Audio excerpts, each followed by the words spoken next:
বন্ধুরা, চলে আসলাম আজকে দুপুরের রেসিপি নিয়ে। এই যে দেখছো আলু সিদ্ধ, আর এখানে 4টা আম কেটেছি, টক করবো সেই জন্য।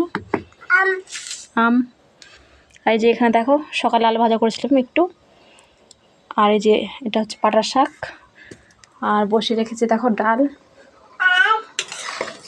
ডালটা প্রায় হয়ে গেছে, এখন নামিয়ে নেব। আর ভাত হয়ে গেছে আগে। গ্রামের ঘরোয়া পদ্ধতিতে দেখো রান্না।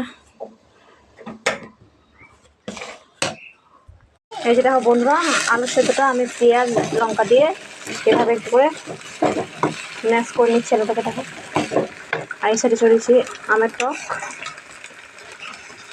প্রায় সিদ্ধ হয়ে গেছে।